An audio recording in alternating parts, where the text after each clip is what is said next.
Picture this: a shadowy chamber deep beneath a medieval city where the flicker of candlelight dances across ancient, dusty tomes. The air is thick with the scent of sulfur and crushed herbs, and in the center of it all, a lone figure hunches over a bubbling flask, his hands trembling with equal parts fear and anticipation. This isn't just any scholar or craftsman, this is an alchemist, a seeker of secrets so profound they could unravel the very fabric of nature itself. For centuries, these enigmatic figures toiled in secrecy, driven by an obsession that bordered on madness: the pursuit of the philosopher's stone, a mythical substance said to grant eternal life and turn base metals into gold. But their world was far more than just fantastical dreams. It was a volatile mix of cutting-edge science, forbidden knowledge, and whispers of dark magic, all shrouded in codes and symbols meant to deceive the unworthy. What if I told you that behind the legends and the smoke-filled laboratories, medieval alchemists were grappling with ideas that would one day lay the groundwork for modern chemistry, medicine, and even psychology? Their work wasn't just about transmuting metals, it was a desperate, often dangerous quest to understand the hidden forces that govern the universe. Some were revered as geniuses, while others were branded heretics or frauds, their writings burned and their names erased from history. Yet their legacy lingers, buried in cryptic manuscripts and half-remembered rumors waiting to be deciphered. Today, we're stepping into their world, a place where science and superstition collided, where every experiment could lead to enlightenment or disaster. We'll uncover the truth behind their most guarded secrets, from the real meaning of their bizarre symbols to the shocking controversies that forced them to work in shadows. Were they visionaries ahead of their time, or were they chasing an impossible dream? The answer might surprise you. So join me as we pull back the curtain on the secret lives of medieval alchemists, because their story isn't just about the past. It's about the enduring human hunger to unlock the unknown, no matter the cost. Walking into an alchemist's workshop was like stepping into a world suspended between reality and myth. The heart of this space was the athanor, a towering furnace that burned day and night, its steady heat symbolizing the slow, deliberate transformation of matter, just as the alchemist sought to transform himself. Flames flickered inside its clay walls, not just melting metals but purifying them, a process they saw as parallel to spiritual enlightenment.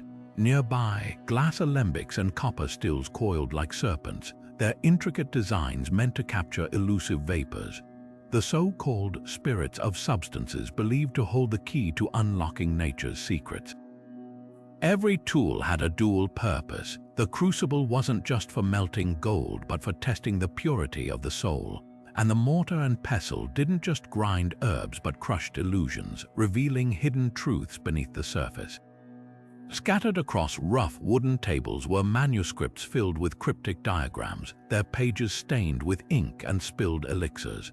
These weren't mere instructions, they were maps of the cosmos, encoded in symbols only the initiated could decipher. The Ouroboros, the serpent devouring its own tail, was etched into margins and carved into tools, a constant reminder that creation and destruction were one endless cycle. To the alchemist, this wasn't just decoration, it was the core of their philosophy, the belief that all things, from the humblest lead to the human spirit, could be reborn through decay and refinement. Yet these workshops weren't just places of solitary toil. They were crossroads where science, religion, and magic collided. A flask bubbling with mercury might sit beside a prayer scribbled on parchment, because to them, the divine was woven into every experiment. Even the air was charged with meaning. The scent of sulfur wasn't just chemical but symbolic of hell's fire, while rose water represented purity and resurrection. Every detail, from the arrangement of instruments to the timing of experiments under specific planetary alignments, was a deliberate act of communion with forces beyond human understanding. What's fascinating is how these spaces defied easy categorization. To an outsider, it might look like superstition, but hidden in the rituals were startling leaps of insight. The meticulous records they kept notes on distillation, crystallization, and fermentation laid the groundwork for modern chemistry. Their obsession with transformation mirrored the early stirrings of psychology, centuries before the mind became a subject of study. And their reverence for symbols hinted at a truth we're still grappling with today, that science alone can't explain everything. There's always a mystery lingering at the edges, waiting to be unraveled. So the next time you picture an alchemist bent over his workbench, remember, you're not just seeing a man mixing potions. You're witnessing a philosopher, a scientist, and a mystic all at once, standing at the threshold of the unknown. His workshop wasn't just a lab, it was a temple to curiosity itself. The philosopher's stone, the very name, conjures images of boundless wealth and eternal life, the ultimate prize for any alchemist daring enough to chase it. But was this legendary substance real, or just a fantastical dream woven into the fabric of medieval obsession? The answer lies somewhere between myth and tantalizing possibility. Ancient texts describe it as a radiant red powder, capable of turning lead into gold with just a pinch, or bestowing immortality when dissolved in wine. To alchemists, it wasn't just a physical object but the culmination of centuries of spiritual and scientific labor, a symbol of perfection itself. Take Nicolas Flamel, the infamous Parisian scribe whose name became synonymous with the stone. According to legend, he discovered its secrets in the late 14th century, suddenly amassing staggering wealth and vanishing without a trace. His supposed tomb was later found empty, fueling rumors that he'd achieved eternal life. But here's the twist. Modern historians suspect Flamel's story was embellished long after his death, a clever hoax spun by book peddlers capitalizing on alchemy's mystique. Yet even as a myth, his tale reveals something profound: how deeply people yearned to believe the stone was real, and how far they'd go to pretend they'd found it. Now, let's strip away the mysticism and examine the science. Could metal really be transformed? In a way, yes, just not how alchemists imagined. Centuries later, nuclear physics proved that elements can change, but only under extreme conditions, like inside a star or a particle accelerator. Lead and gold are separated by just 3 protons. Theoretically, removing those protons would transmute one into the other. But here's the catch: doing so requires energy so vast it's hopelessly impractical. The alchemists weren't entirely wrong, they were just limited by the tools of their time, glimpsing a truth they couldn't yet grasp. The stone's other promise, immortality, was equally audacious.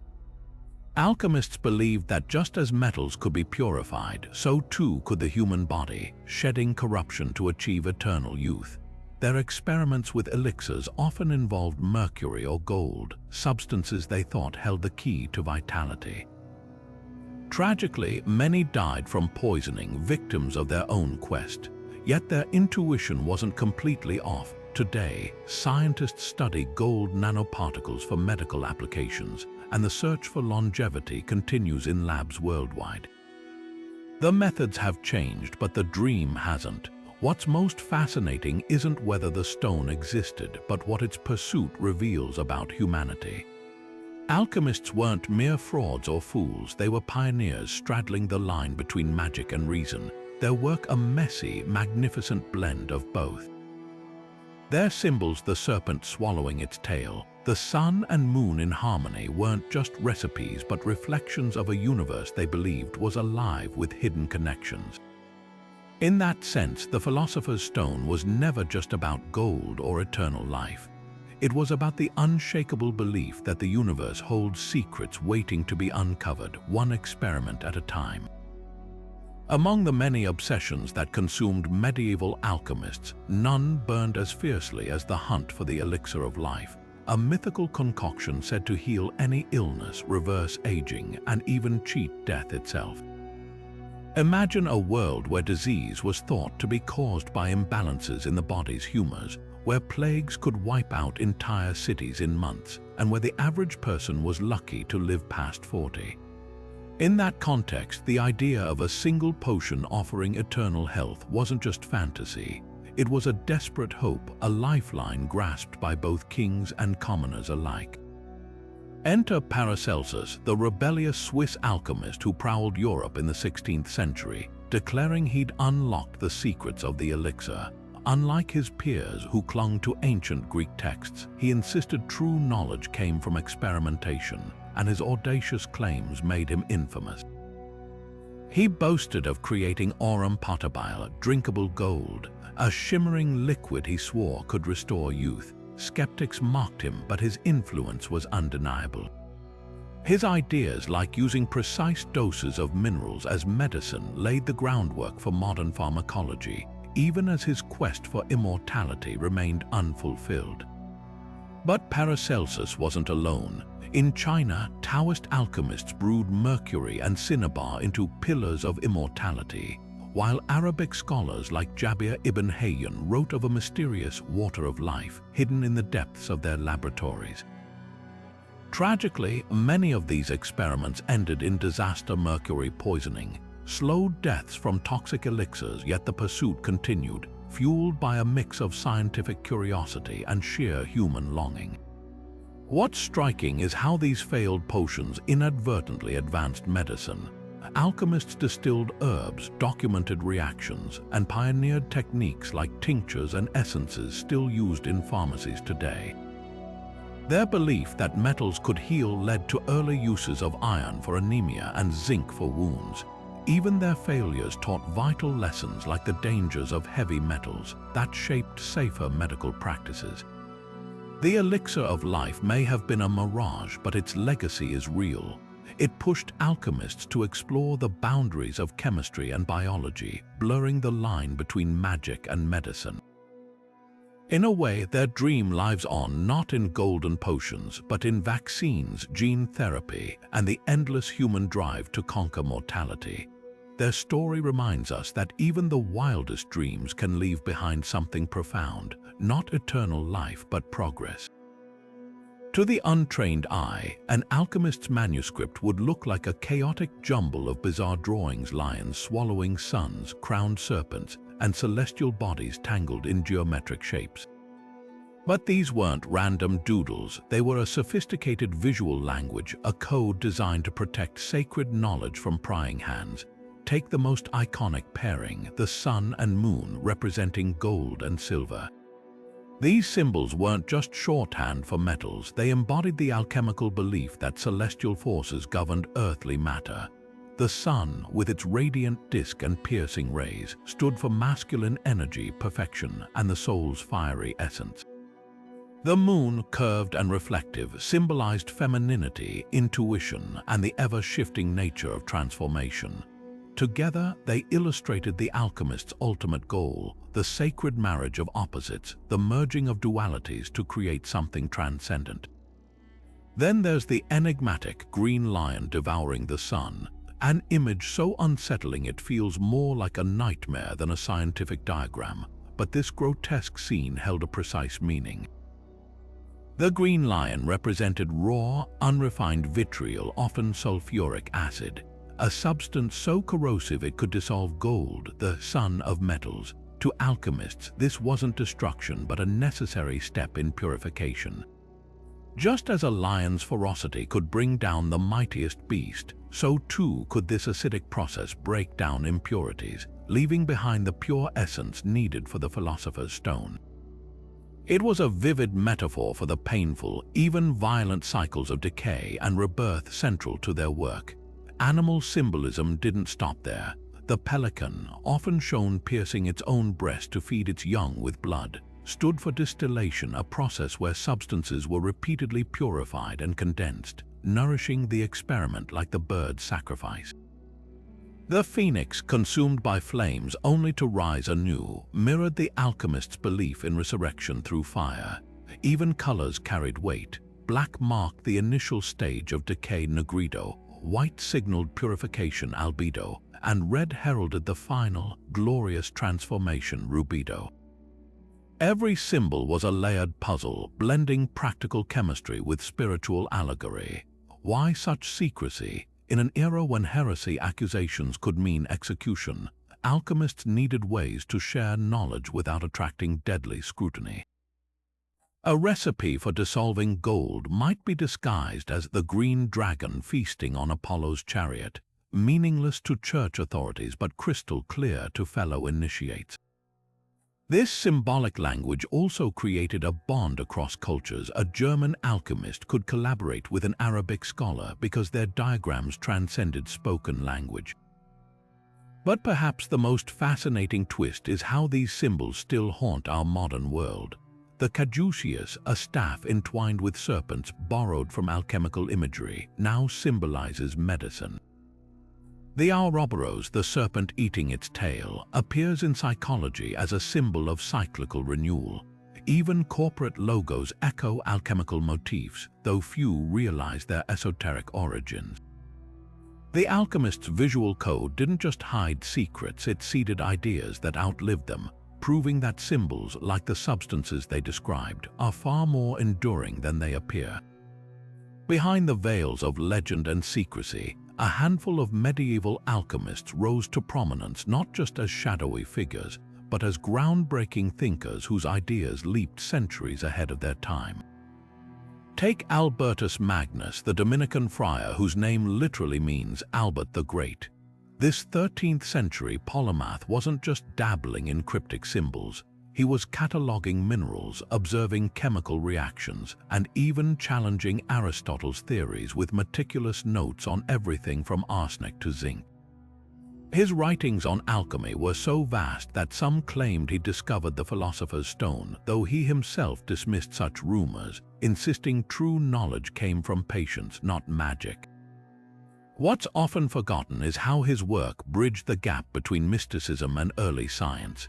He didn't just seek gold, he pioneered experimental methods, urging alchemists to prove all things and hold fast to that which is true. Centuries before the scientific revolution, Albertus was already preaching its core principle: question everything. Then there's Roger Bacon, the Dr. Mirabilis, wonderful teacher, whose radical ideas landed him in prison. This 13th century Franciscan friar wasn't content with ancient texts. He demanded first-hand observation, declaring, "Reasoning draws a conclusion but does not make the conclusion certain." His experiments with gunpowder, lenses, and even flying machines earned him accusations of sorcery, but his real crime was insisting that knowledge should be tested, not just theorized. Bacon's alchemical manuscripts were filled with encrypted prophecies and blueprints for inventions like microscopes and telescopes, devices that wouldn't exist for another 300 years. Was he a visionary or a heretic? History proved him the former, though the church of his day saw only the latter. But perhaps the most intriguing figure is Mary the Jewess, a shadowy genius from the early centuries of alchemy. Unlike her better-documented peers, Mary's legacy survives mostly in fragments, yet her inventions still echo in modern kitchens and labs. The bain-marie, or water bath, a double boiler used for gentle heating, bears her name. This wasn't just a tool for potions, it revolutionized chemistry by allowing precise temperature control, a technique still used in labs today. She's also credited with the tribicos, an early distillation apparatus, and the kerotakis, a sealed vessel for sublimating metals, devices so advanced they wouldn't be improved upon for over 1,000 years. Legends claim she could make silver vanish into thin air, likely an early grasp of sublimation, and spoke in riddles like, "Join the male and the female, and you will find what you seek." While much of her life is lost to time, her practical brilliance cuts through the myths. Separating fact from fiction in these alchemists' lives is like untangling lead from gold. Albertus Magnus was posthumously accused of wizardry, with tales of him hosting winter banquets in a magical garden blooming with summer flowers. Roger Bacon's name later got tangled with a mythical brazen head, a mechanical oracle said to predict the future. And Mary, some medieval texts turned her into a sorceress who communed with angels, overshadowing her very real innovations. But their true legacies lie not in legend, but in the stubborn insistence that the natural world could and should be understood. They weren't just chasing gold, they were laying the groundwork for laboratories, pharmacies, and even the modern scientific method. Their stories remind us that genius often wears many disguises, sometimes a monk's robe, sometimes a coded manuscript, sometimes nothing more than a pot bubbling quietly over a flame. The relationship between alchemists and the medieval church was a tightrope walk between brilliance and heresy. One misstep could mean imprisonment, exile, or worse. While some clerics dabbled in alchemy themselves, the church hierarchy often saw it as a dangerous flirtation with forces beyond human control. After all, if man could manipulate matter itself, where did that leave divine authority? Take Heinrich Cornelius Agrippa, the 16th century German polymath whose unorthodox views made him a target. His monumental work De Occulta Philosophia blended alchemy, astrology, and Christian mysticism, arguing that the natural world was a mirror of heavenly truth. To Agrippa, studying metals or planetary alignments wasn't sacrilege. It was a form of worship, a way to decipher God's hidden signatures in creation. But the church saw only heresy. Accused of conjuring demons, he spent years fleeing inquisitors, his books banned and his reputation smeared. His eventual death in poverty became a cautionary tale. Even the most devout alchemist could fall under suspicion. Yet persecution wasn't always so straightforward. Some alchemists thrived under papal protection, like the 13th century friar Roger Bacon, whose experiments with optics and chemistry earned both admiration and condemnation. Even Pope Clement Roman IV privately encouraged his work, until Bacon's critiques of church corruption landed him in prison. The line between sanctioned scholar and dangerous radical was razor thin, often depending on who held power. A flask of mercury might be labeled divine curiosity one day and demonic meddling the next. To survive, alchemists became masters of coded language. They wrapped their work in layers of Christian symbolism, framing experiments as spiritual allegories. A recipe for purifying silver might be disguised as the soul's baptism in celestial waters, satisfying senses while signaling deeper meaning to fellow initiates. Some even dedicated treatises to popes or bishops, flattering their patrons while smuggling radical ideas past scrutiny. The church, in turn, played a double game, denouncing alchemy publicly while quietly funding projects that might fill its coffers with gold. The real tragedy: many of these conflicts stemmed from misunderstandings. When alchemists spoke of creating life in their flasks, they meant crystallizing salts or fermenting elixirs, not rivaling God. But in an era where heresy trials were political weapons, nuance rarely mattered. The alchemist's workshop wasn't just a laboratory, it was a battleground where faith, power, and human curiosity collided. And in that struggle, the price of knowledge could be a man's very soul. When we think of medieval alchemy, the names that come to mind are almost always men: Paracelsus, Flamel, Bacon. But history has a way of hiding its most brilliant voices in plain sight. Behind the smoky laboratories and coded manuscripts, women weren't just bystanders in the alchemical revolution. They were its quiet architects, weaving their expertise through the cracks of a world determined to silence them. Take Cleopatra the alchemist, a shadowy figure from the early centuries of the practice, whose name alone suggests she was no ordinary scholar. Unlike the mythical queen she shared a name with, this Cleopatra left behind no grand monuments, just a handful of cryptic writings and the legacy of the Chrysopoeia, her seminal work on transmutation. Her diagrams of the Ouroboros, paired with phrases like "one is all," weren't just mystical musings, they were blueprints for understanding the unity of matter, ideas that would later echo in the halls of Renaissance universities. Then there's Perenelle Flamel, often reduced to a footnote in her husband Nicholas's legend. but dig deeper and you'll find hints that she was far more than a passive spouse. Contemporary accounts describe her as Nicholas's equal in alchemical knowledge, even suggesting she outlived him by decades, fueling rumors that she, too, had unlocked the secrets of the Philosopher's Stone. Parisian records show she managed their wealth and properties with precision, a rarity for women of her time. Was she simply a shrewd businesswoman, or was her financial acumen tied to alchemical experiments conducted behind closed doors?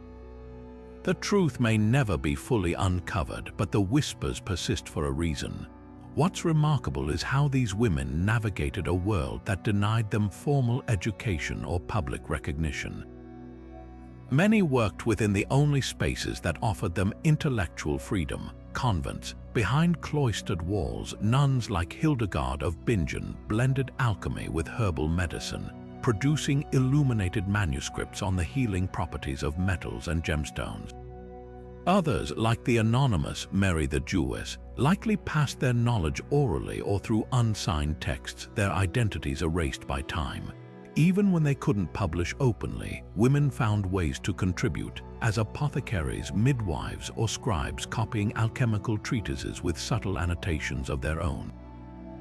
Their methods were often ingenious. Some disguised their work as domestic crafts, distilling rosewater for perfume, while secretly studying its chemical properties, or refining salts under the guise of preserving food.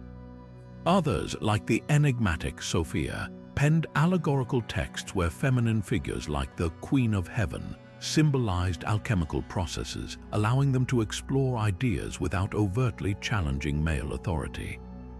These weren't just acts of survival, they were acts of rebellion, proving that knowledge couldn't be contained by societal walls. Today, we're left with fragments, a recipe here, a symbol there, hinting at a far richer tapestry of female ingenuity than history books admit. Their stories remind us that alchemy wasn't just about transmuting metals, it was about transforming the very boundaries of who got to seek the truth. And in that alchemy of defiance, these women achieved something even rarer than gold. They turned silence into legacy.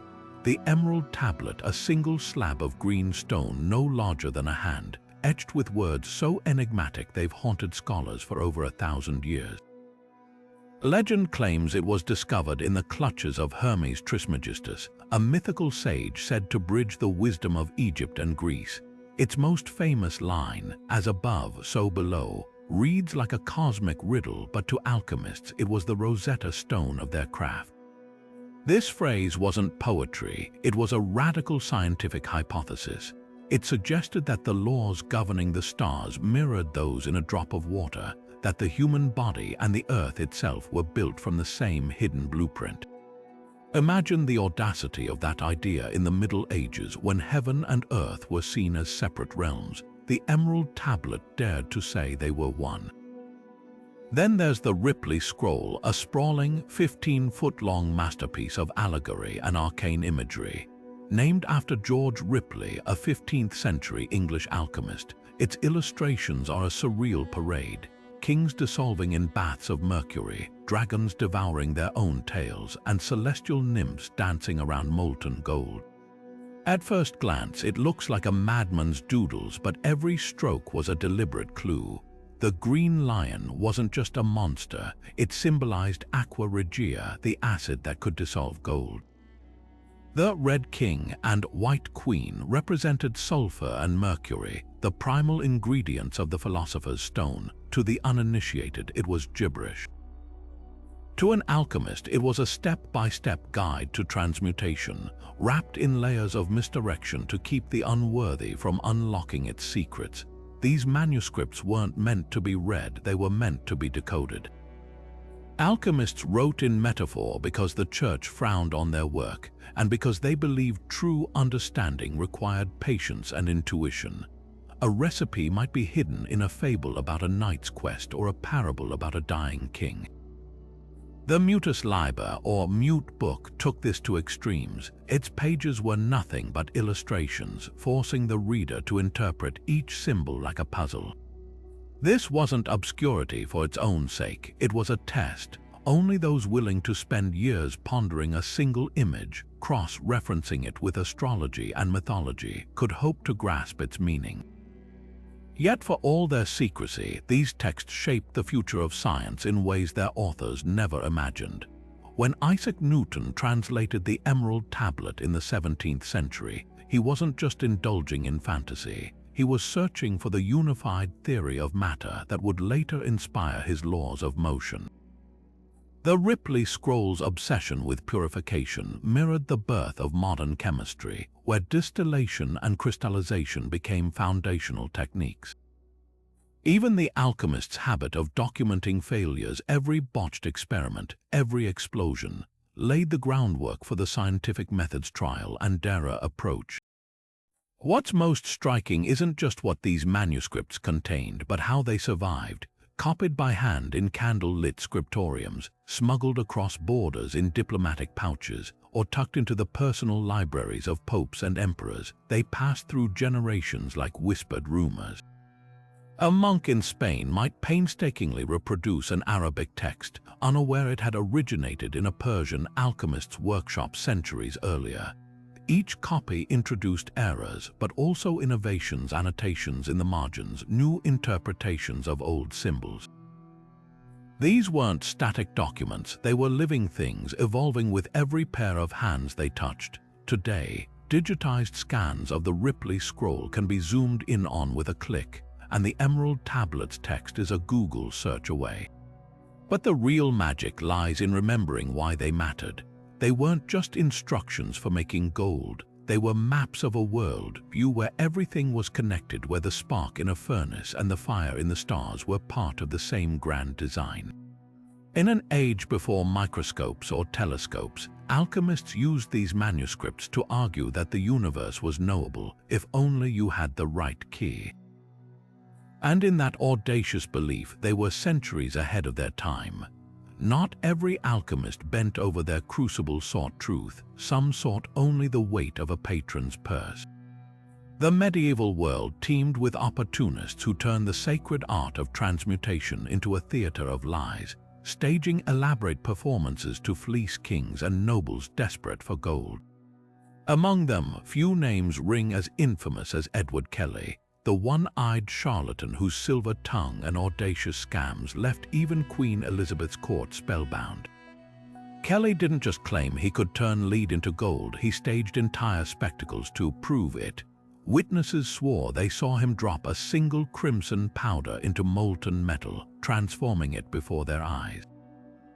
What they didn't know, his crucible was likely lined with gold dust, or his powder contained gold chloride, a compound that appeared to create gold when heated. His greatest trick wasn't chemistry, it was psychology, exploiting the human hunger for miracles. Yet Kelly was far from alone. Across Europe, so-called puffers, named for their bellows, constantly stoking furnaces, set up shop in castle basements, draining royal treasuries with promises of imminent breakthroughs. Some used double-bottomed flasks to conceal gold during demonstrations. Others projected their philosopher's stone onto pre-gilded coins. The Holy Roman Emperor Rudolph too famously bankrupted his court bankrolling these experiments, while lesser nobles pawned family heirlooms to keep their alchemists funded. The line between scholar and swindler blurred so completely that even genuine experimenters like Paracelsus carried vials of fake elixirs to satisfy impatient patrons. What's fascinating isn't just the scams themselves, but why they worked. Alchemy thrived in the gaps between what people knew and what they feared. In an age before standardized science, the difference between a reaction and a miracle was often just perception. A flask bubbling with mercury and nitric acid could look like divine intervention to an untrained eye. Charlatans leaned into this, framing failures as necessary steps. When a batch of lead failed to transform, they'd claim the stars weren't aligned or the materials weren't pure enough. Patrons already emotionally and financially invested kept believing. The church's crackdowns only added to the mystique. When an alchemist was arrested for fraud, rumors swirled that authorities were silencing true masters to hoard the secrets for themselves. This paradox let deception flourish. The riskier the practice became, the more alluring it seemed. Even Kelly's eventual arrest for allegedly murdering a skeptic only cemented his legend. But perhaps the darkest twist was how these frauds tarnished legitimate science. Fear of deception made rulers paranoid, leading to brutal tests. Some alchemists were locked in rooms with only base metals and a deadline, failed to produce gold and face execution. Others, like the Venetian Marco Bragadino, were hanged in gilded nooses as poetic justice.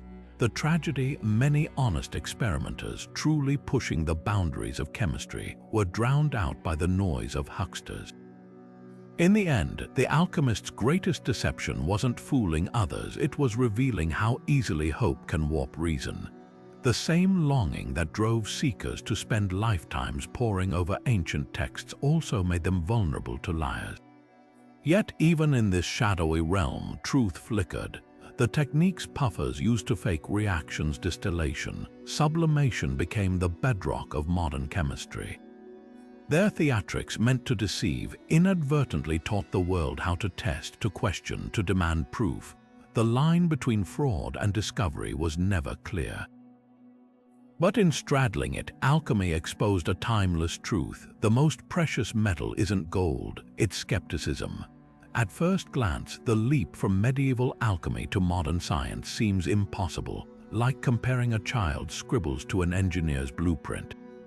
But peel back the layers, and you'll find that the foundations of chemistry, medicine, and even metallurgy are deeply rooted in the soot-stained notebooks of alchemists.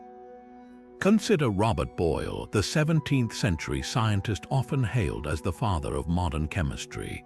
Few realize he began his career steeped in alchemy, writing treatises on the philosopher's stone before penning The Skeptical Chymist, the book that dismantled Aristotle's 4 elements and ushered in rigorous experimentation. Boyle's transformation wasn't a rejection of alchemy but an evolution of it. His meticulous records of gas pressure, distilled liquids, and reactions were alchemical methods stripped of mysticism, proof that the line between magic and science was often just a matter of perspective. The tools of the alchemist's trade tell a similar story. That glass beaker in your high school chemistry lab, its ancestor was the alchemist's alembic, a vessel designed to capture vapors during distillation. The mortar and pestle grinding pharmaceuticals today, identical to those used to pulverize minerals for elixirs centuries ago. Even the concept of acids and bases traces back to alchemists like Jabir ibn Hayyan, who documented the corrosive power of aqua fortis nitric acid in the 8th century, calling it the water that bites through metal. These weren't just random discoveries, they were the first steps towards systematizing the natural world, turning intuition into method. Metallurgy owes an even clearer debt. Alchemists didn't just dream of turning lead into gold. They perfected the techniques to purify and alloy metals, processes still used in smelting and manufacturing. The blast furnace, adapted from the alchemist's athanor, the delicate art of cupellation separating gold from impurities using bone ash, was honed in medieval workshops centuries before it became standard practice in mints and refineries. Even the concept of alloys like brass, copper, and zinc emerged from alchemical experiments aiming to mimic gold's luster. Medicine, too, carries alchemy's fingerprints. Paracelsus might have spoken of arcana and celestial influences, but his insistence on using minerals like mercury and antimony as medicine, though sometimes lethally misguided, paved the way for modern pharmacology. His methods, like extracting active compounds from plants or synthesizing tinctures, evolved into today's drug development protocols. The psychiatric term introspection even echoes alchemical ideals. Carl Jung later mined their symbols for insights into the human psyche, proving that their legacy wasn't confined to labs. Perhaps the most profound influence, though, was philosophical. Alchemists were the first to insist that nature could be interrogated, that through observation, experimentation, and repetition, its secrets could be uncovered. This ethos, once whispered in coded manuscripts, became the rallying cry of the scientific revolution. when Lavoisier weighed chemicals to prove conservation of mass or Pasteur-tested germ theory, they were unknowingly fulfilling an alchemist's dream, to measure the immeasurable, to hold the universe's hidden rules in their hands. The tools had changed, but the quest remained the same. So the next time you see a chemist in a white coat or pop an aspirin, remember, you're witnessing the afterlife of a medieval dream. Alchemy didn't die, it simply shed its robes of mystery, stepped into the light, and called itself science. To an alchemist, every meal was an experiment, a chance to transmute the mundane into the miraculous. They didn't just eat, they orchestrated a symphony of digestion, believing the stomach was its own alchemical furnace, breaking down food into its purest essence just as their athanors purified metals. Take the infamous aurum potabile, or drinkable gold, a shimmering elixir reserved for kings and popes. This wasn't just culinary extravagance. Alchemists claimed gold, when dissolved in a special solvent, could fortify the heart and prolong life. Modern science offers a flicker of validation. Gold nanoparticles are used today in anti-inflammatory treatments, but in the Middle Ages, the line between medicine and magic was deliciously blurred. Then there were the solar and lunar diets, where foods were categorized by their celestial alignments. Root vegetables grown in earthy darkness were deemed lunar and thought to cool the body's humors, while spices like saffron, radiant as the sun, were solar and believed to stoke inner fire. Alchemists like Marsilio Ficino prescribed meals based on planetary movements, insisting that eating chicken under a waxing moon enhanced vitality, or that walnuts resembling brains could sharpen intellect if consumed at dawn. Even ordinary bread wasn't spared symbolism. Fermentation mirrored the alchemical process of decay and rebirth, turning dough into a sacred transformation. But the most startling experiments involved chrysopoeia of the body, using food to mimic the quest for the philosopher's stone. Some alchemists fasted for days, then consumed only honey and dew, convinced this divine nectar would purify their blood as lead was purified into gold. Others brewed elixirs of youth from fermented grapes and crushed pearls, believing the pearl's luster could transfer immortality. The Italian alchemist Michele Savonarola went further, crafting a recipe for mummy paste, a horrific blend of powdered human remains often looted from graves mixed with herbs, touted to cure everything from gout to melancholy. What's revelatory isn't just the strangeness of these practices, but the logic behind them. Alchemists saw the body as a microcosm of the universe, where digestion mirrored distillation, and illness was simply impure matter needing refinement. When Paracelsus prescribed mercury for syphilis, it wasn't reckless, it was an attempt to transmute disease using the metal's transformative properties. Tragically, many of these cures proved lethal, but their legacy lingers.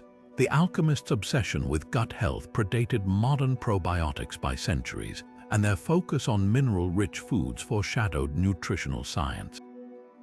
In the end, their culinary experiments reveal a profound truth. Alchemy wasn't confined to laboratories. It was a way of seeing, a belief that every bite, every sip could be a step toward perfection.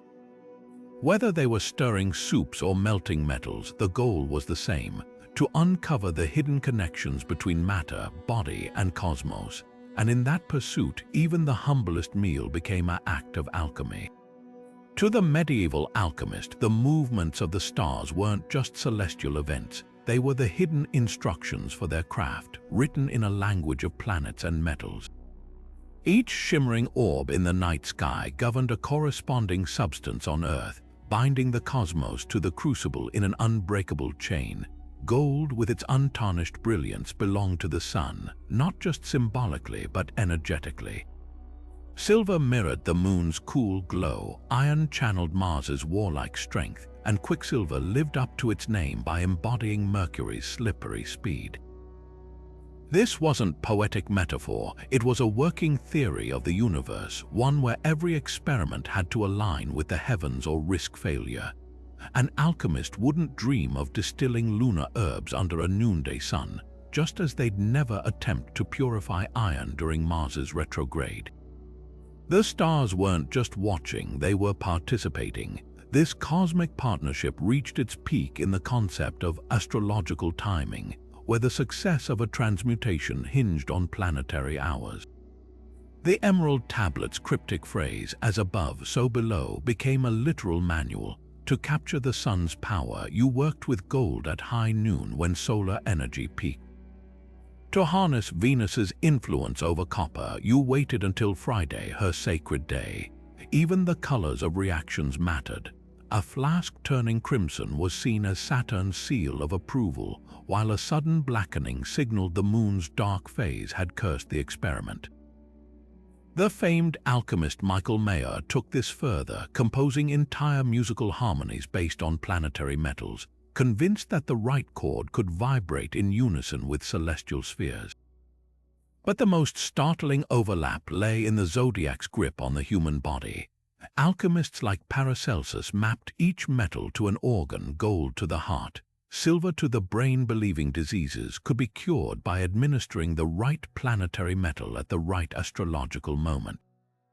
A patient with a fever might be given sun-aligned gold during Leo season, while melancholy required Saturn's lead when Capricorn ruled the sky. This wasn't mere superstition. It was an early form of chronobiology, the study of how cosmic rhythms affect physical matter. Modern medicine still sees traces of this in seasonal affective disorder or circadian sleep. Studies prove that the alchemist's celestial hunches weren't entirely off course.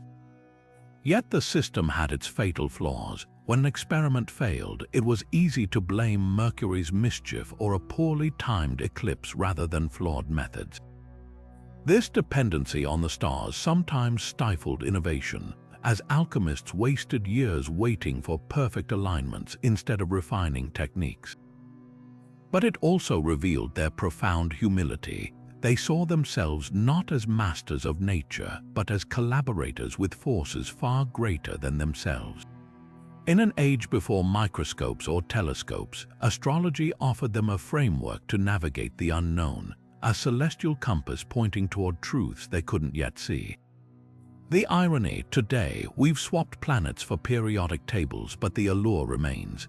NASA grows crystals in microgravity to study purer forms of matter, and quantum physicists probe how atomic behavior changes under cosmic radiation. The tools have advanced, but the quest is unchanged: to listen for the universe's whispers, whether they come from the spin of an electron or the dance of distant stars. The alchemists may have misread the sky's instructions, but they weren't wrong to look up. The heavens were always speaking. They were just the first to lean in and listen. In the dim glow of a medieval scriptorium, where monks painstakingly copied texts by candlelight, another kind of manuscript was taking shape, one where alchemy wasn't just written about but hidden in plain sight. Geoffrey Chaucer, best known for the Canterbury Tales, tucked alchemical secrets between the lines of his stories, disguising them as bawdy humor or moral lessons. Take the canon's Yeoman's Tale, where a rogue alchemist cons a priest into funding his futile quest for gold. On the surface, it's a cautionary fable about greed, but dig deeper, and you'll find precise descriptions of alchemical processes, distillation, calcination, woven into the dialogue. Chaucer, who some historians suspect dabbled in the art himself, didn't just mock alchemists. He embedded their symbolism so cleverly that only initiates would recognize the double meaning. The false canon, who vanishes at the tale's end, a nod to the alchemical belief that true mastery required both skill and secrecy. Then there's the surreal world of Hieronymus Bosch, where nightmarish landscapes teem with alchemical riddles. His garden of earthly delights isn't just a moral warning, it's a visual allegory of transmutation.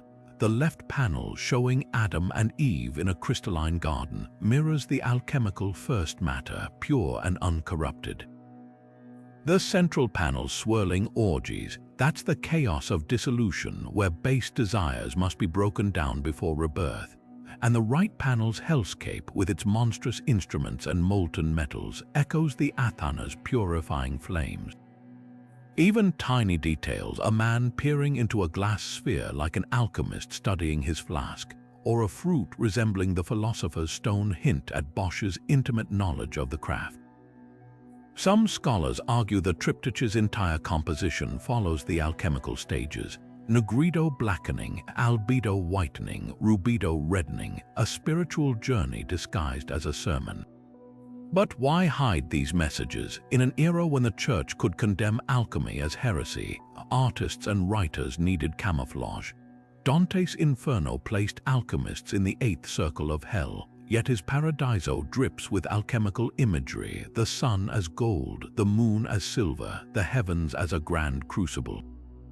Even the Voynich manuscript, that indecipherable 15th century puzzle, may be an alchemist's workbook, its bizarre plants representing stages of the great work, and its naked women symbolizing the fusion of opposites. The brilliance of these works lies in their duality. To the masses, they were entertainment or moral lessons. To the initiated, they were maps, guides to a hidden science veiled in symbolism. A rose in a medieval romance wasn't just a flower, it was the rosy cross, symbolizing the union of male and female principles. A knight's quest for a grail mirrored the search for the philosopher's stone. Every allegory was a door, and only those with the right key could step through. What's striking is how these artistic codes outlived the Middle Ages. Shakespeare's The Tempest has Prospero, a sorcerer alchemist whose books hold liberal arts, a coded term for alchemy. The stained glass of Gothic cathedrals, with its ruby reds and cobalt blues, followed alchemical recipes for colored glass. Even modern fantasy, from Harry Potter's Nicholas Flamel to Fullmetal Alchemist's transmutation circles, owes a debt to these medieval storytellers. Their legacy proves that alchemy was never just about lab work. It was a language, one that artists and writers perfected to ensure their secrets would endure long after the last furnace cooled. Deep beneath Prague Castle, in a cramped chamber with walls blackened by centuries of smoke, lies one of the best-preserved alchemical laboratories in Europe. This was the domain of Emperor Rudolf II, the eccentric ruler who turned his court into a magnet for 16th-century alchemists. The air here still carries the metallic tang of long-forgotten experiments, and if you run your fingers along the stone shelves, you might feel the grooves where heavy mortars once ground cinnabar into scarlet powder. Look closer, and you'll spot cryptic symbols carved into the beams: Venus's mirror, Saturn's scythe, the dragon of Mercury, each marking a celestial alignment meant to guide the work. It's said Rudolf's alchemists performed their rituals by candlelight, wearing robes embroidered with zodiac signs, convinced the castle's very stones pulsed with latent energy. Not far from the furnace, archaeologists uncovered a peculiar artifact, a glass vial sealed with wax containing a single drop of amber liquid. Analysis revealed it was aurum potabile drinkable gold, a concoction so prized that Rudolf allegedly sipped it daily, believing it warded off death. Nearby, hidden behind a loose brick, they found a lead box packed with scribbled notes. One, dated 1589, described a failed experiment where a mixture of mercury and silver burst into a green flame that spoke in tongues, sending two assistants fleeing in terror. These weren't just recipes, they were confessions of desperation, penned by men who'd staked their lives on the impossible. Now, let's cross the continent to the Tower of London, where Queen Elizabeth I's personal alchemist, John Dee, maintained a secret workshop in the Martin Tower. Unlike Rudolf's lavish lab, Dee's space was utilitarian, its oak shelves lined with glass flasks and brass scales. But the real treasure was discovered beneath the floorboards, a trove of copper plates engraved with Enochian script, Dee's so-called language of angels. Some believe these inscriptions weren't mystical nonsense but coded chemical formulas, possibly for purifying gold or synthesizing acids.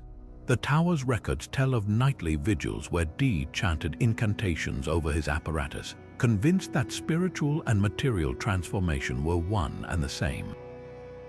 The most chilling relic, however, sits in a display case, a human skull, its forehead etched with alchemical symbols. forensic tests showed traces of arsenic in the bone, likely from testing elixirs. This wasn't some anonymous victim. It may have belonged to Dee's own assistant, Edward Kelly, who vanished after ingesting a life-extending tincture. The tower's curator insists it's a memento mori, a reminder of alchemy's deadly stakes. But perhaps no site captures the alchemist's paradox better than the Palais des Papes in Avignon, where Pope John XXII secretly funded alchemical research despite publicly condemning it. His underground lab still houses an enormous brick athanor, its furnace mouth scorched from endless fires.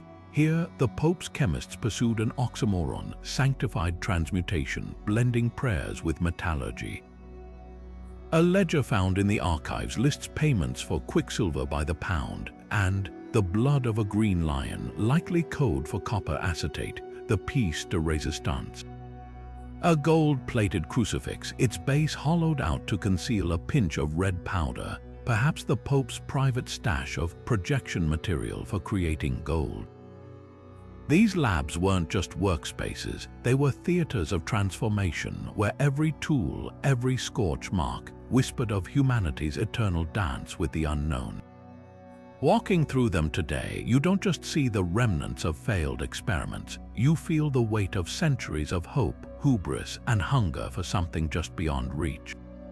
The real philosopher's stone may have eluded them, but in these walls they left something just as enduring, proof that the quest itself can reshape the world. When the Black Death swept through Europe in the 14th century, turning cities into graveyards and filling the air with the stench of decay, alchemists found themselves on the front lines of a battle they barely understood. As physicians fled and churches preached doom, these practitioners of the arcane scrambled to concoct remedies from whatever scraps of knowledge they had. Some crushed emeralds into powder, believing the green stone could counteract the poisoned air thought to spread the plague.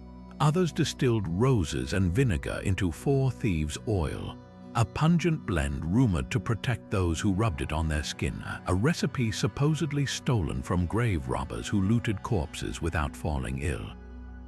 The desperate turned to these potions not because they were proven, but because they were the only hope in a world where half the population had vanished.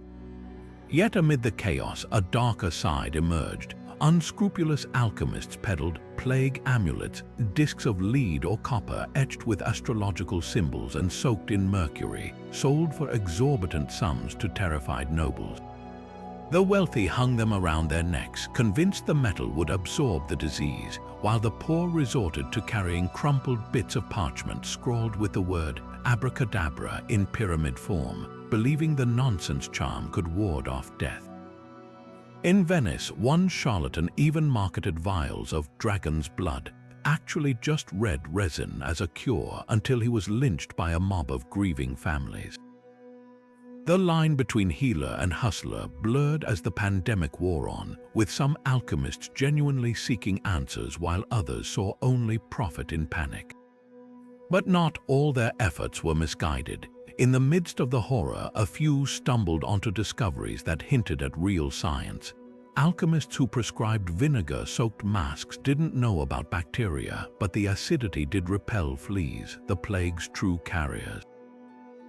Those who burned sulfur in sick rooms were trying to purify corrupt air, yet the fumes accidentally disinfected surfaces. Even the infamous beak doctor masks filled with aromatic herbs offered some protection by filtering decay-ridden stenches. And when alchemists like John of Rupecissa wrote of quintessence, a purified alcohol extract, they unknowingly laid groundwork for antiseptic centuries before germ theory. The tragedy was that their methods were often lethal. Mercury-laden elixirs meant to cleanse the body instead caused kidney failure. Arsenic powders touted as pestilence repellents poisoned entire families. And the relentless bleeding therapies where alchemists used leeches or lancets to balance humors only weakened victims further. In their defense, they were working blind. The true cause of the plague wouldn't be uncovered for another 500 years. But their failures forced a reckoning. By the pandemic's end, the survivors began questioning old authorities, setting the stage for a shift from mystical remedies to empirical medicine. What's haunting is how little separated the heroes from the villains. An alchemist might spend his mornings compounding herbal tinctures for the dying, then his evenings forging fake protective talismans for profit. The plague didn't just test their knowledge, it exposed the fragile boundary between devotion and desperation. In the end, their legacy wasn't in the cures they found, but in the questions they left behind. When death is everywhere, does it matter if hope is built on lies? And how far would you go to believe you could cheat the Reaper? The Black Death didn't just shape alchemy, it revealed humanity at its rawest, where fear and ingenuity walked hand in hand through the shadows. The life of an alchemist's apprentice was equal parts scholarship and survival, a trial by fire where one wrong move could mean disfigurement, exile, or worse. Before ever touching a crucible, young initiates spent years memorizing symbols not from books, but from their masters' whispered lessons after dark. Each glyph held layers of meaning. A lion might represent raw vitriol one day and the constellation Leo the next, depending on the angle of the moon. Oaths of silence were sworn over spilled mercury, with punishments ranging from broken fingers to expulsion if secrets were betrayed. In some German workshops, apprentices even drank elixirs laced with trace metals, part test of loyalty, part twisted insurance policy. If they spoke out of turn, their master could prove treachery by pointing to the telltale tremors of mercury poisoning. Experimentation was merciless. A Venetian manuscript from 1482 recounts how novice Antonio Zeno was ordered to distill aqua regia, a mix of nitric and hydrochloric acid, without proper ventilation. When the fumes overwhelmed him, his master reportedly shrugged, noting it was better to lose one fool than the art itself. Other texts describe apprentices tasked with stirring molten lead for hours, their arms wrapped in wool soaked in vinegar to prevent burns. The most dangerous trial was the fire test, where an initiate had to project their first batch of fake gold powder onto molten copper. If the reaction failed, as it always did, they faced either their master's wrath or, in extreme cases, being sold into debt slavery to repay wasted materials. Yet the rituals weren't just cruelty. Each ordeal mirrored the alchemical process itself, breaking down the apprentice's ego negrido, purifying their skills through repetition albedo, and emerging transformed rubido. Some masters embedded hidden kindnesses, like the Parisian adept who secretly lined his pupils' gloves with asbestos before a mercury handling test. Others taught ciphers within ciphers. A recipe for a harmless sleeping draught might contain coded notes on metallurgy, decipherable only after years of study. The goal wasn't just to produce competent chemists, but initiates who could think in symbols as fluently as in words. The few who survived emerged into a fractured world. Unlike guild craftsmen, alchemical apprentices rarely earned formal titles. Their credentials were burns on their hands and the ability to recite the emerald tablet backward. Some vanished into obscurity as apothecaries or metalworkers, while others, like the legendary Isaac Hollandus, rose to fame by publishing works their masters had died to protect. Their training left scars both visible and unseen, but it also granted something rarer than gold: the keys to a hidden universe where every flame, every mineral, every drop of dew whispered secrets to those who'd been taught to listen. When we think of alchemists, we often picture them hunched over flasks, chasing gold or eternal life. But some of history's most feared weapons were born in those very workshops. Take Greek fire, the Byzantines' terrifying naval weapon that clung to ships and water alike, burning even as waves crashed over it. The recipe was a state secret, guarded so fiercely that today we still don't know its exact composition, but alchemists were almost certainly behind its invention. Historians suspect it combined naphtha, quicklime, and sulfur, materials alchemists routinely handled distilled into a gelatinous horror that could only be extinguished with sand or vinegar. Imagine the shock of enemy crews watching flames crawl across the sea toward them, defying nature itself. This wasn't just warfare, it was alchemy's darker sibling, turning knowledge into terror. Then came gunpowder, a discovery that reshaped the world, and one alchemist stumbled upon while searching for something far more mystical. In 9th century China, Taoist alchemists mixing saltpeter with sulfur and charcoal for elixirs of immortality accidentally created explosions. At first, they dismissed these violent reactions as bad omens, but by the 12th century, Chinese military engineers were packing the mixture into bamboo tubes, forging the first firearms. When the technology reached Europe via Arabic alchemists, men like Roger Bacon tweaked the formula, encasing it in metal barrels to unleash unprecedented destruction. Bacon, who once wrote that alchemy should prolong life and heal all disease, also encrypted gunpowder recipes in his writings, torn between sharing knowledge and fearing its consequences. The ethical dilemma haunted alchemists for centuries. Some, like the German monk Berthold Schwarz, became legendary for their contributions to weaponry, though historians debate whether Schwarz even existed or was merely a myth to blame for the devastation. Others, like the Persian alchemist Abu Bakr al-Razi, refused outright, warning that certain knowledge should never be written, only whispered to the worthy.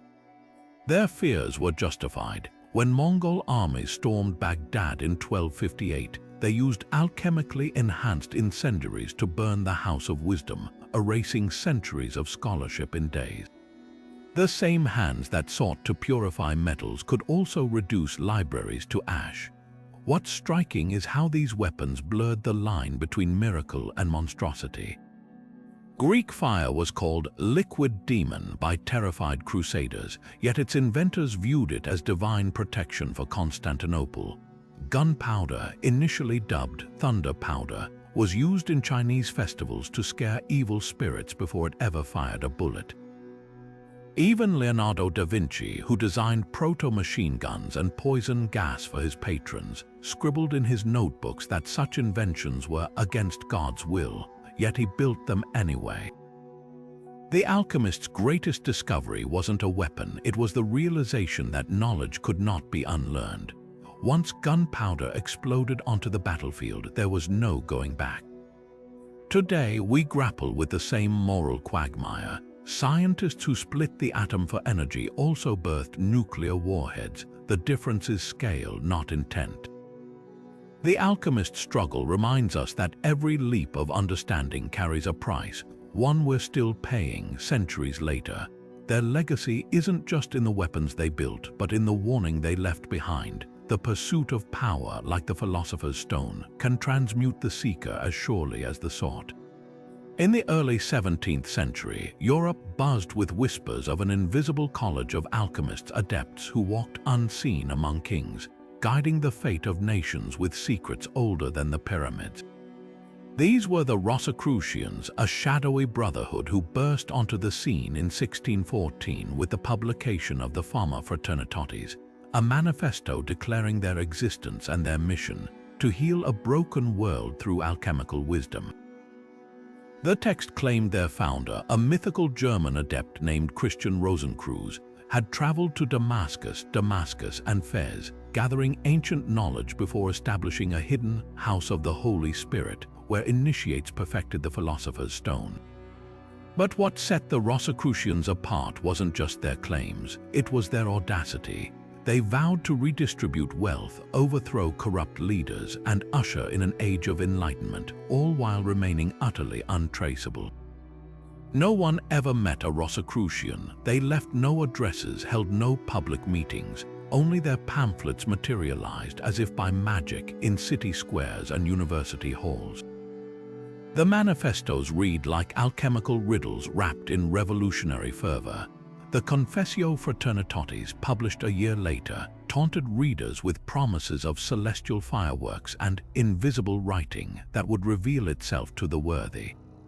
It spoke of a coming general reformation where gold would flow like water, not through greed but through the sharing of alchemical secrets to eliminate poverty.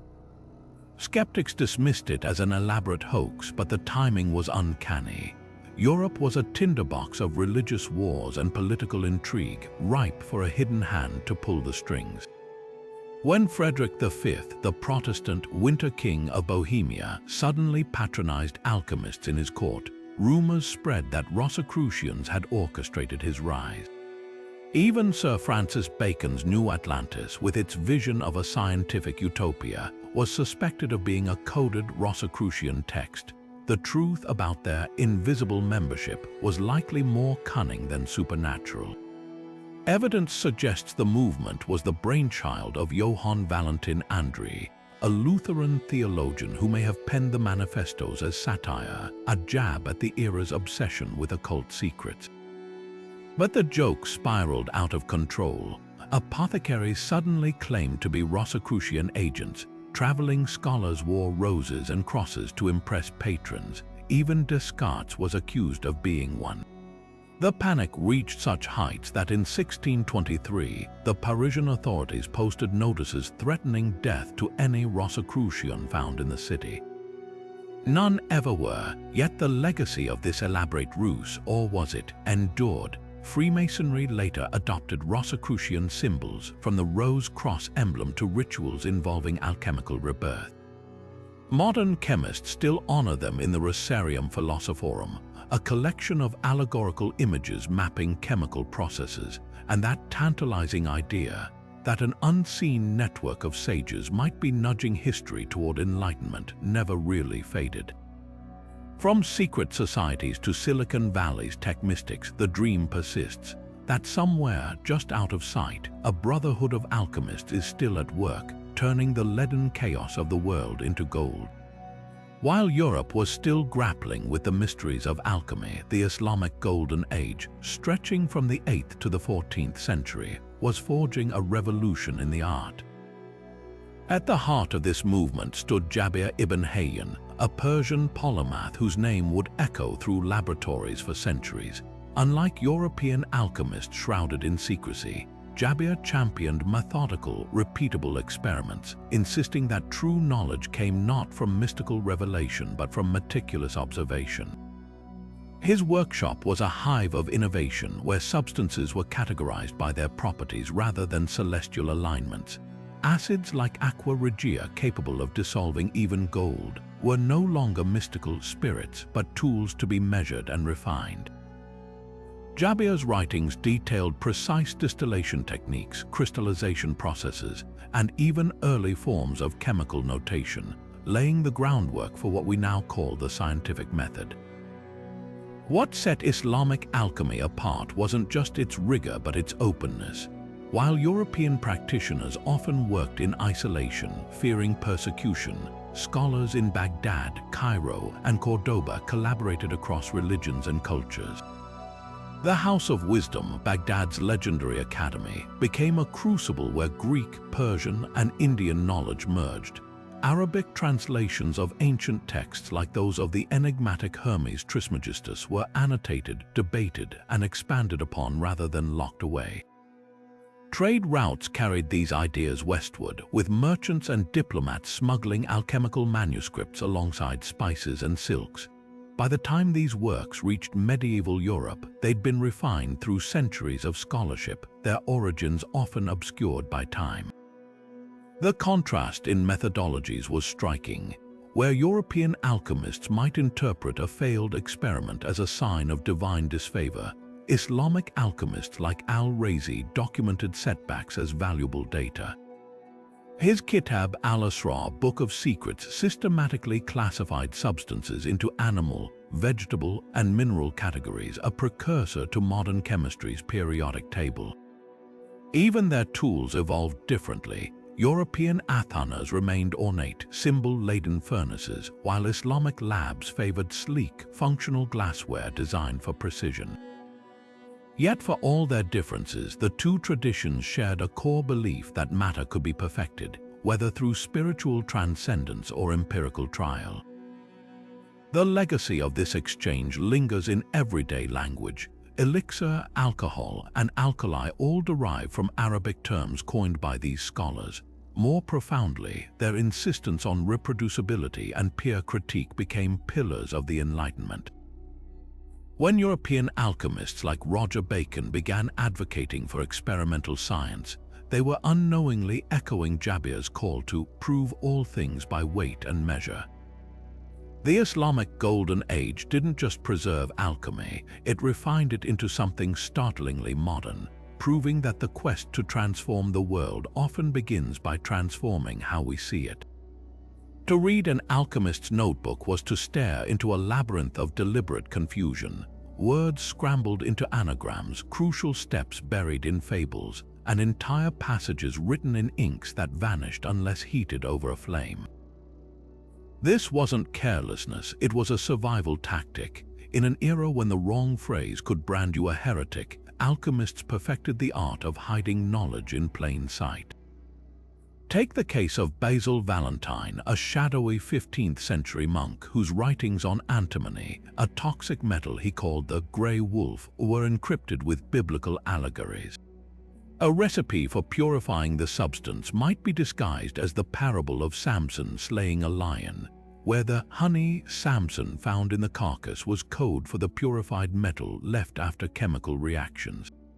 Only those who knew the key could decode the truth beneath the scripture. Even names were cloaked. The enigmatic Fulcanelli, a 20th-century alchemist whose true identity remains debated, signed his treatises with a pseudonym derived from Vulcan, the Roman god of fire and forging, a nod to the transformative power he claimed to wield. His manuscripts, filled with descriptions of medieval cathedrals, weren't architectural musings but veiled instructions. The carvings on Notre Dame's portals, he hinted, were alchemical diagrams in stone, their saints and demons representing stages of the great work. To the uninitiated, it was art. To the adept, it was a textbook. Then there were the more literal concealments. Alchemists like Giovanni da Fontana developed sympathetic inks, made from citrus juice or alum, which dried invisible and could only be revealed by heat or chemical developers. One 17th-century manual contained an entire chapter written in such ink, sandwiched between innocuous passages on herbology. Modern scholars, armed with ultraviolet lights and spectral imaging, have uncovered startling details in these hidden texts, recipes for porcelain glazes previously thought lost, or notes on distillation methods centuries ahead of their time. The most ingenious codes, though, were visual. Alchemical illustrations weren't just decorative, they were puzzles. A dragon swallowing its tail might symbolize cyclical distillation, while a king dissolving in a bathtub represented gold undergoing purification. In the Splendor Solis, a lavishly illuminated 16th-century manuscript, the entire process of creating the philosopher's stone is depicted through allegorical paintings of mythical beasts and celestial bodies. Decoding it requires cross-referencing astrology, metallurgy, and medieval medicine, a task that's taken modern researchers decades. Breaking these codes has led to remarkable discoveries. In 2012, chemists at the University of Cambridge analyzed a cryptic alchemical text attributed to Isaac Newton. Using linguistic pattern recognition software, they uncovered notes on a mercury-based compound Newton believed could ferment metals into gold. His calculations were wrong, but his method, recording failures as meticulously as successes, revealed how deeply alchemy influenced his later scientific work. Similarly, when historians deciphered the notebooks of the 17th-century alchemist George Starkey, they found precise descriptions of chemical reactions that predated formal chemistry by a century. Yet for every cracked cipher, countless others remain elusive. The Voynich manuscript, with its bizarre plants and unreadable script, still defies interpretation, though some scholars argue its nonsense words are encrypted alchemical terms. Even the rosiest cross emblems in Rosicrucian texts may hold layers of meaning we've yet to peel back. What's clear is that alchemists didn't just want to protect secrets, They wanted to ensure only those willing to think like them could follow their path. Their codes weren't locks but tests, and for those persistent enough to solve them, the reward wasn't just knowledge, but a glimpse into a mind that saw the universe as one grand, decipherable riddle. Among the most bizarre and haunting chapters of alchemy's history is the relentless pursuit of artificial life, a quest to play God in the dim glow of a workshop's candlelight. At the heart of this obsession stood the homunculus, a tiny, fully formed human said to be grown in a flask through a grotesque blend of alchemy and mysticism. The 16th century Swiss physician Paracelsus, never one for subtlety, laid out the recipe in chilling detail. Mix human semen with horse manure, seal it in a glass vessel, and bury it in warm dung for 40 days. The result, a translucent, wriggling homunculus no larger than a thumb, yet allegedly possessing human consciousness. To modern ears, it sounds like pure nightmare fuel, but to alchemists like Paracelsus, this wasn't macabre fiction. It was a logical extension of their belief that life could be synthesized from its fundamental parts, just as metals could be transmuted. The homunculus wasn't the only attempt to blur the line between creation and creator. Medieval texts describe basilisk eggs, forged from venom and alchemical salts, said to hatch serpentine monsters when incubated under a toad's belly. Other experiments aim to animate statues or metal figures using star-charged lodestones, believing celestial energy could mimic the soul. The infamous Arab alchemist Jabir ibn Hayyan even wrote of constructing automated servants from brass and mercury, their movements guided by hidden channels of liquid metal, an eerie precursor to 17th century clockwork automata. These weren't just fanciful stories, they were early, stumbling steps toward robotics, born from a world where magic and mechanics hadn't yet divorced.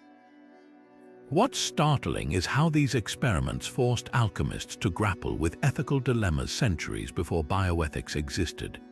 The Nuremberg Code of the 1940s may have formalized rules for human experimentation, but medieval alchemists were already wrestling with the moral weight of their ambitions. Some manuscripts warn that homunculi, once born, demanded blood to survive, either animal or, in grislier accounts, their creators. Others cautioned that artificial life, lacking a divine soul, could twist into something unholy. The line between innovation and hubris was perilously thin, and even the most daring alchemists acknowledged the risks. Paracelsus himself admitted that creating life was to trespass upon the domain of the Almighty, yet he couldn't resist the challenge. The legacy of these experiments lingers in unexpected places. Mary Shelley's Frankenstein drew direct inspiration from alchemical lore, with Victor Frankenstein's lab echoing the homunculus recipes of old. Modern synthetic biology, with its CRISPR-edited organisms and artificial intelligence, reignites the same ethical debates. How far should humanity go in reshaping life? When does creation become trespass? The alchemists had no tidy answers, but their failures were as instructive as their successes. In trying to craft life from dust and fire, they exposed a truth we're still reckoning with, that the most profound mysteries aren't just about what we can do, but what we should. Their homunculi may have been myths, but the questions they raised were all too real. By the late 17th century, the once mighty discipline of alchemy found itself on trial, not in some shadowy Inquisition chamber, but in the bright, unforgiving light of reason. The scientific revolution swept through Europe like a scalpel, dissecting old beliefs with mechanical precision. Figures like Robert Boyle and Isaac Newton, who'd once pored over alchemical manuscripts by candlelight, now publicly championed experiments that could be weighed, measured, and repeated.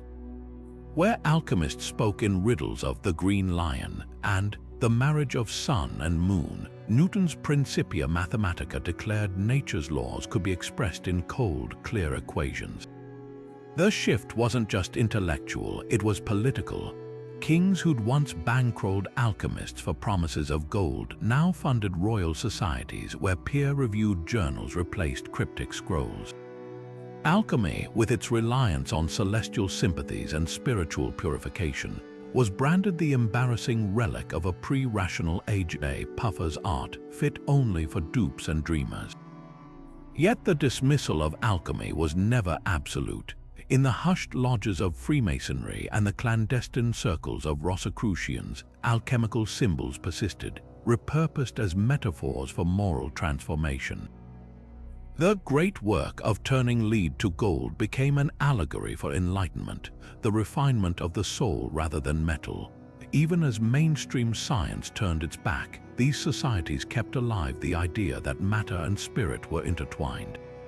The same Newton who formulated gravity spent decades decoding alchemical texts, convinced they held secrets mathematics couldn't capture. His private notebooks reveal a man torn between two worlds, one governed by rigid formulas, the other by the whisper of hidden correspondences. Meanwhile, alchemy's practical heirs thrived under new names. The apothecaries who'd once stirred elixirs in alchemists' workshops became chemists, distilling medicines rather than searching for immortality. Metallurgists adopted alchemical purification methods but dropped the astrological timings. Even the quest for transmutation didn't vanish, it merely shifted focus. When 19th-century scientists discovered radioactivity, Marie Curie's lab notes echoed the old alchemical dream. Here was a substance that did change into another element, albeit unpredictably and with lethal consequences. The philosopher's stone hadn't been found, but the atom's nucleus proved transformation wasn't pure fantasy, just infinitely more complex than medieval minds imagined. What's often overlooked is how thoroughly alchemy's spirit infiltrated modernity under camouflage. Psychology owes a debt to Carl Jung, who mined alchemical symbols for insights into the unconscious, framing the negrido of decay as a metaphor for depression and rubido as psychological rebirth. Even the language of self-help talk of personal transformation and refining one's purpose carries the faint echo of an alchemist's aspirations. The laboratories changed, but the human hunger to transcend limitations didn't. The real decline wasn't of alchemy itself, but of its legitimacy as science. Yet in that demotion, it gained a second life, no longer a rival to chemistry, but a wellspring of symbolism, a bridge between the measurable and the mystical. Today, when a scientist speaks of elegant equations or an artist describes their process as transmuting pain into beauty, they're unknowingly channeling the alchemist's ultimate lesson, that every age dresses its deepest questions in the language it understands best. The vessels and fires changed, but the search for meaning in transformation burns as fiercely as ever. Alchemy never truly vanished, it simply shapeshifted, slipping from medieval laboratories into the pages of novels, the frames of anime, and the pixels of video games with uncanny ease. Take Fullmetal Alchemist, where the philosopher's stone isn't just a myth but a plot device fueled by human sacrifice. Its crimson hue a grim reminder of the cost of power. The series doesn't just borrow alchemical symbols, it reinvents them, turning the classic equivalent exchange principle into a moral quandary. Can anything truly be created without loss? Edward Elric's automail arm isn't just cool sci-fi, it's a walking metaphor for alchemy's promise and peril. A blend of medieval mysticism and steampunk pragmatism that resonates because it feels both ancient and cutting-edge. Then there's Harry Potter's Nicholas Flamel, a name ripped straight from history books and polished into modern myth. J.K. Rowling didn't invent Flamel's obsession with immortality. She weaponized it, wrapping his alchemical dreams in a children's tale where the philosopher's stone glows with the menace of a ticking bomb. What makes these stories stick isn't just the magic, it's the way they tap into alchemy's core allure, the hunger to cheat entropy, to bend the rules of a universe that insists everything decays. From The Matrix's Red Pill to Breaking Bad's Walter White cooking blue meth like a latter-day alchemist, pop culture keeps resurrecting these themes because they're primal. Who hasn't wanted to transmute their failures into gold or brew a potion to erase their mistakes? video games too have become alchemy's new athanor. In The Witcher, Geralt's potions aren't far removed from Paracelsus's elixirs, toxic, transformative, and deeply personal.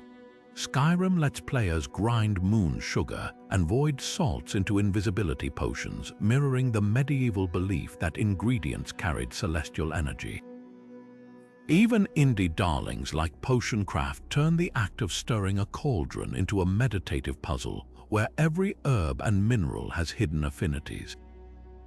These games work because they channel the alchemist's tactile joy, the grind of the mortar, the steam rising from a flask, the thrill of watching disparate elements fuse into something greater. Why does this ancient art still hypnotize us? Perhaps because alchemy was never just about gold. It was about the drama of transformation itself, the moment when base instincts become enlightenment, or love turns to poison, or a hero realizes their power comes at a price. Modern stories ditch the Mercury and Latin grimoires but keep the soul, the idea that change is possible but never free.